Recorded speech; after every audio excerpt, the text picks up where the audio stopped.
Good morning बच्चों।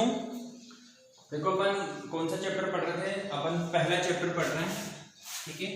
Chapter number 1, क्या नाम है इसका? संख्या पद्धति, ठीक है। कौन सा चैप्टर है ये?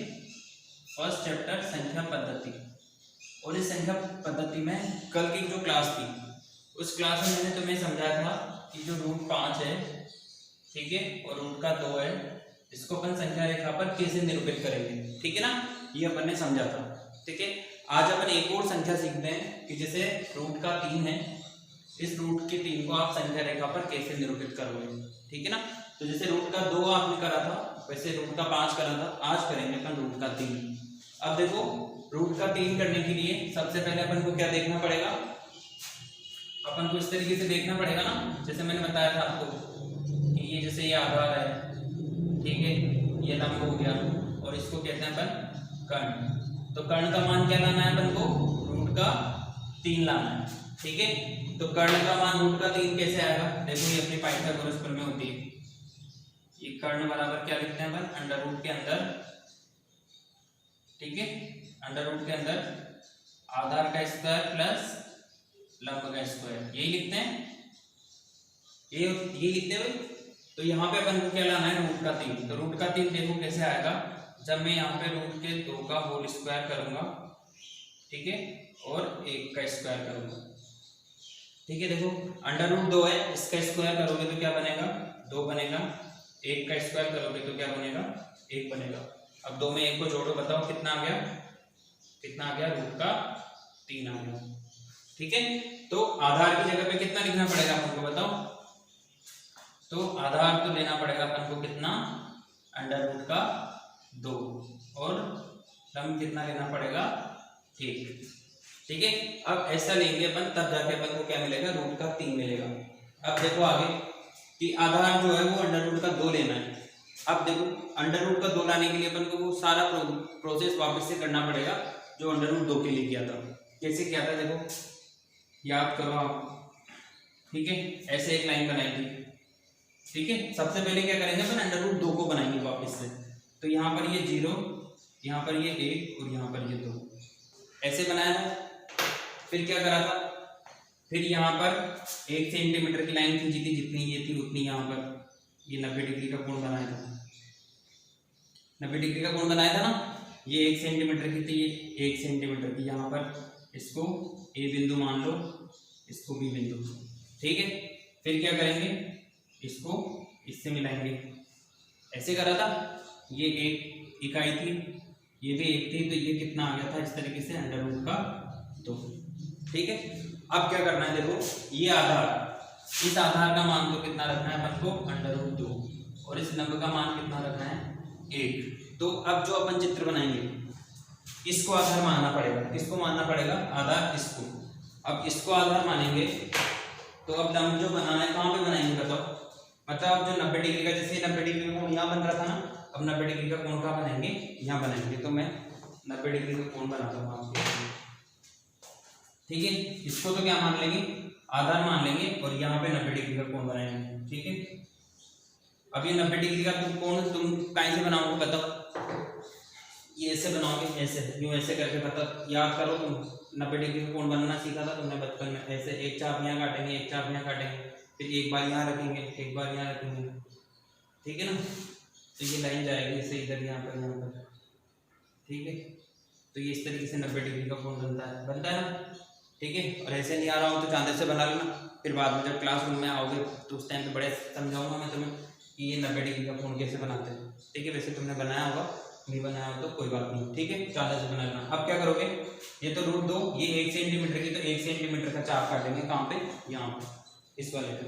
जैसे ये अगर 1 की थी तो यहाँ पे भी क्या करेंगे? 1 सेंटीमीटर का वापस चाप काटेंगे। ये पॉइंट बन गया। अब क्या करोगे? इस वाले पॉइंट को ए बी, इसको सी मान लेते हैं, ठीक है। इस वाले पॉइंट को कहाँ से मिलाओगे? इस ओ से। इस वाले पॉइंट को किससे मिलाओगे? ओ से। तो इस तरीके से ये पॉइंट मिलेगा ऐसे। तो ये जो लाइन आएगी ये काहे की आएगी बताओ? अंडर रूट 3 की, ठीक है। अब क्या करते हैं? जैसे अंडर रूट 2 बनाने के लिए तो क्या करते हैं? यहाँ पे प्रकार रखते हैं और यहाँ तक बोलते हैं, और ऐसे चाप काटते हैं ऐसे, ठीक है। फिर अब √3 के लिए क्या करेंगे, यहाँ पे रखेंगे इसको, यहाँ तक चाप को ओपन करेंगे प्रकार को यहाँ तक, और फिर चाप काटेंगे ऐसे, तो ये यहाँ पर कहीं पे आएगा, ठीक है। 1 और 2 के बीच में आएगा इस जगह पे, और इस पॉइंट को क्या लिखेंगे अपन √3, ठीक है ना।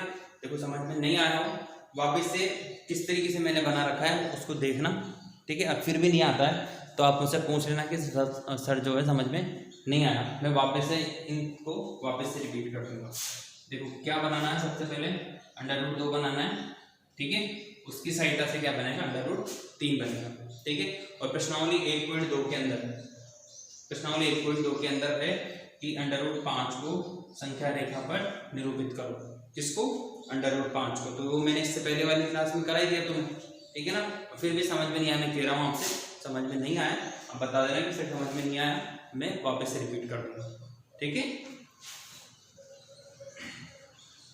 अब देखो अपन आगे के सवाल करते हैं। आगे के सवाल में जो अपन को समझना है, देखो प्रश्नावली स्टार्ट हुई अपनी 1.2, ठीक है। और इस 1.2 में जो अपने पास है 3 सवाल है, ठीक है। इससे पहले मैं, ठीक है, इसको अपन कर लेंगे एक्सरसाइज को। 3 सवाल है, सत्य असत्य वाला है एक तो, और एक दूसरा सवाल है, ठीक है। और एक मैंने बताया था आपको √5 वाला।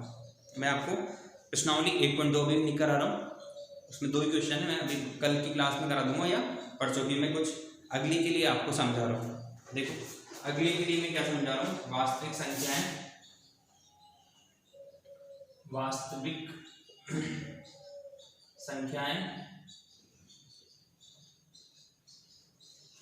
और उनके दशमलव प्रसार, और उनके दशमलव प्रसार, ठीक है। देखो क्या होती है वास्तविक संख्या, दशमलव प्रसार। देखो ये वास्तविक संख्या क्या होती है, पहले तो ये समझिए। वास्तविक संख्या ये होती है, देखो मान के चलो अपने पास परिमेय थी, ठीक है, और अपरिमेय थी। कौन सी संख्या थी, परिमेय थी और अपरिमेय थी। तो जो संख्या है जिसमें परिमेय और अपरिमेय दोनों आती है, उन संख्याओं को क्या कहते हैं अपन, वास्तविक संख्याएं कहते हैं। क्या कहते हैं, वास्तविक संख्याएं। देखो क्या कहना चाह रहा हूं मैं यहाँ पे, कि ऐसी संख्याएं जो परिमेय और अपरिमेय दोनों होती है, मतलब अपने पास अब एक बेग ऐसा है जिसमें परिमेय भी है और अपरिमेय भी है, उन दोनों संख्याओं को मिलाकर जो संख्याएं बनती है, उन संख्याओं को क्या बोलेंगे अपन, वास्तविक संख्या। ऐसे समझ में नहीं आ रहा हो तो वापस से ये बेग बनाते हैं, ठीक है। ये लो बेग, और इस बेग के अंदर क्या हो रहा है, इसके अंदर जैसे रूट वाली भी संख्या है, ठीक है, ऐसे 1 2 3 भी है, 3/4 भी है, ठीक है, 2/7 भी है, सब तरह की संख्या है। रूट वाली भी है, ये √5 भी है, √8 भी है, ठीक है। रूट वाली तो कौन सी होगी, अपरिमेय संख्या, और ये कौन सी वाली होगी, 1 2 3 3/4 2/7, कौन सी होगी, परिमेय संख्या। तो जिसमें परिमेय भी आती है और जिसमें अपरिमेय भी आती है, उन संख्याओं को क्या कहते हैं अपन, क्या कहते हैं, उन संख्याओं को वास्तविक संख्याएं कहते हैं। आ रही बात समझ में, कि वास्तविक संख्या क्या होगी, जिन संख्याओं में परिमेय और अपरिमेय दोनों आती है, उनको क्या कहते हैं अपन, वास्तविक संख्याएं कहते हैं, ठीक है। तो ये तो वास्तविक संख्याएं होगी। अब आते हैं अपन दशमलव प्रसार पर, ठीक है। तो दशमलव प्रसार क्या होता है, समझे, किस चीज को समझ रहे हैं अपन, दशमलव प्रसार। यहाँ पे अपना जो अभी टॉपिक था वो है दशमलव प्रसार, ठीक है। अब देखो इस वाले टॉपिक में क्या करना है अपन को, जैसे दशमलव प्रसार किसे कहेंगे, मान के चलो 5 है, इस 5 में मुझे 2 का भाग देना है, ठीक है ना। 5 में किसका भाग देना है, 2 का। तो कैसे भाग देंगे, यहाँ पे ऐसे लिखेंगे, यहाँ पे 5 लिखेंगे और यहाँ पर 2 लिखेंगे। कितनी बार गया, 2 2 4, कितना बचा, 1 बचा। अब 1 में 2 का भाग नहीं जाता है, तो यहाँ पे क्या करेंगे, दशमलव लगाएंगे, ठीक है, और यहाँ पे क्या लिखेंगे, 0। अब क्या करेंगे, 2 2 4 5 2 10, ठीक है। यहाँ पे क्या कर देंगे, माइनस, और क्या बचेगा यहाँ पर, 0 गया भाग। तो 2 5 में अगर 2 का भाग देंगे तो कितनी बार जाएगा, 2.5 बार। कितनी बार गया, 2.512। इसी तरीके से 10 में 3 का भाग दो, क्या करो 10 में 3 का भाग दो, यहाँ पर 10 लिखेंगे और यहाँ पर 3 लिखेंगे। ठीक है, देखो इससे पहले वाली एक क्लास थी उसके अंदर मैंने एलसीएम लिया था, ठीक है ना, तो उसमें से 6 + 7 जो है वो 11 लिख रखा है। ठीक है, मैंने ग्रुप में भी डाला था, 6 + 7 जो है वो 11 लिख रखा है। तो ऑब्वियसली बात है कितना आएगा यहाँ पे 13 आएगा। ठीक है, क्या है कि इससे कभी कभी जल्दबाजी में गलती हो जाती है, और वैसे भी तुम जानते हो मुझे प्लस माइनस नहीं आता है, गुणा भी नहीं आता, भाग देना भी नहीं आता, तो गलती हो जाती है ना। तो उस चीज़ को ये मत समझना कि अरे यार सर ने यहाँ पे इनको ऐसे कैसे लिख दिया। ठीक है, इस चीज़ को तुम्हें जैसे भी अगर तुम्हें पता चलती है तो आप मुझे बता दिया करो कि सर यहाँ पे गलती हो गई। ठीक है ना, ऐसे मत समझना अरे सर को तो जोड़ना भी नहीं आता। ठीक है, तो माइंड मत करना इस चीज़ को। जहाँ पे भी आपको पता चले कि सर मैंने कुछ छोटी चीज़ें गलत लिख रखी है, जैसे जोड़ना गलत लिख रखा है, कभी कभी गुणा करना भी गलत लिख देता हूँ मैं, तो आप बता देगा। ठीक है, चलो 10 में 3 का भाग देना है, कितनी बार जाएगा 10 में भाग जाएगा 3 का, ये 3 3 9। ठीक है, कितना बचेगा 1 बचेगा। अब 1 में 3 का भाग जाता है, यहाँ पे क्या करेंगे 10 में लगाएंगे, यहाँ कितना हो गया 0 हो गया। क्या करेंगे वापस से 3 दिया 9, फिर क्या बचा 1 बचा, फिर भाग दो, क्योंकि एक बार 10 में लगा दिया।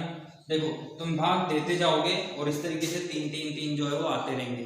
ठीक है, इस तरीके से ये आते रहेंगे। तो अभी क्या करा अपन 10 में 3 का भाग दिया तो 3.33 इस तरीके से आता है। तो ये जो संख्या होती है, ये जो बार बार आ रही है, उसको क्या लिखते हैं अपन 3.3 के ऊपर ऐसे बार लगा देते हैं। ये जो बार बार आ रही होती है ना, देखो इधर बार बार जो आएगी, इसको क्या लिखेंगे अपन 3.3 के ऊपर बार।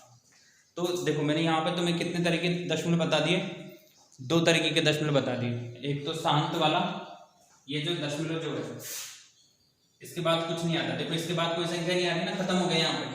तो इस तरीके का जो दशमलव होती है उसको तो बोलते हैं शांत। ठीक है, सॉरी शांत ऐसे नहीं लिखते, शायद ऐसे लिखते हैं शांत। ठीक है, और ये इस तरीके का जो दशमलव होता है उसको बोलते हैं अपन क्या अशांत। ठीक है, अब इससे संबंधित अपन कल वापस पढ़ेंगे, मैं वापस समझाऊंगा कि दशमलव प्रसार क्या होता है, शांत और अशांत। आज का सिर्फ इतना सा काम था अपना कि जो रूट का 2 मैंने बनाया था, रूट का 3 बनाया था और रूट का 5 बनाया था, इन तीनों को बनाना सीखना है। अगर नहीं आया है समझ में तो बता देना कि सर समझ में नहीं आया, ताकि मैं आपको अच्छे से समझा सकूँ। ठीक है, थैंक यू।